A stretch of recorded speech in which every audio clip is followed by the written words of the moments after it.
નર્મદાના Tilakwada APMC hall ખાતે જંબુસરના પૂર્વ ધારાસભ્ય સંજયસિંહ સોલંકીની ઉપસ્થિતિમાં નવનિયુક્ત તાલુકા કોંગ્રેસ પ્રમુખ મહેન્દ્રભાઈ ભીલ માટે સન્માન સમારોહ કાર્યક્રમ યોજાયો હતો।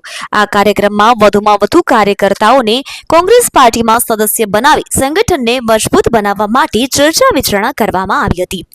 સાથે જ 150 જેટલા કાર્યકર્તાઓ મહાનુભાવોના હસ્તે ખેસ પહેરીને પાર્ટીમાં જોડાયા હતા। ઉલ્લેખનીય છે કે કોંગ્રેસી પાર્ટી દ્વારા જિલ્લા અને તાલુકા મથકે નવા પ્રમુખોની નિમણૂક કરી છે, જેમાં નર્મદા જિલ્લા કોંગ્રેસ પ્રમુખ તરીકે રણજીતસિંહ તડવી અને તિલકવાડા તાલુકા કોંગ્રેસ પ્રમુખ તરીકે મહેન્દ્રભાઈ ભીલની નિમણૂક કરવામાં આવી હતી।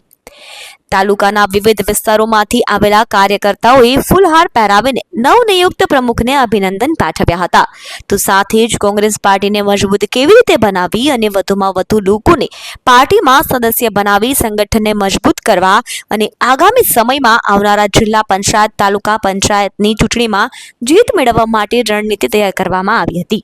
ત્યારબાદ તાલુકાના વિવિધ વિસ્તારોમાંથી આવેલા 150 જેટલા કાર્યકર્તાઓ અને મહાનુભાવો પણ આ કાર્યક્રમમાં જોડાયા હતા। ગુજરાત પ્રદેશ કોંગ્રેસ સમિતિના પ્રમુખ અમિતભાઈ ચાવડા સાહેબ તેમજ નર્મદા જિલ્લા પ્રમુખ રણજીતભાઈ તડવી સાહેબ તેમજ જંબુસરના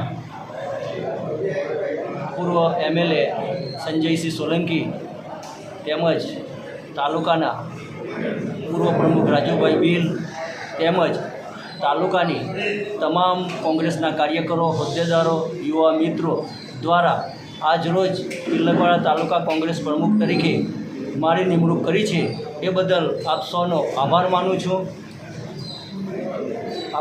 છું। સાથે સાથે તિલકવાડા તાલુકાના તમામ કાર્યકરોના તાલુકાના લગતા કોઈ પણ પ્રશ્ન હશે,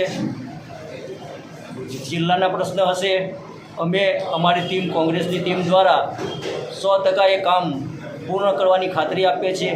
એ જ બસ ભીલ મહેન્દ્ર ઉર્ફે કપૂર।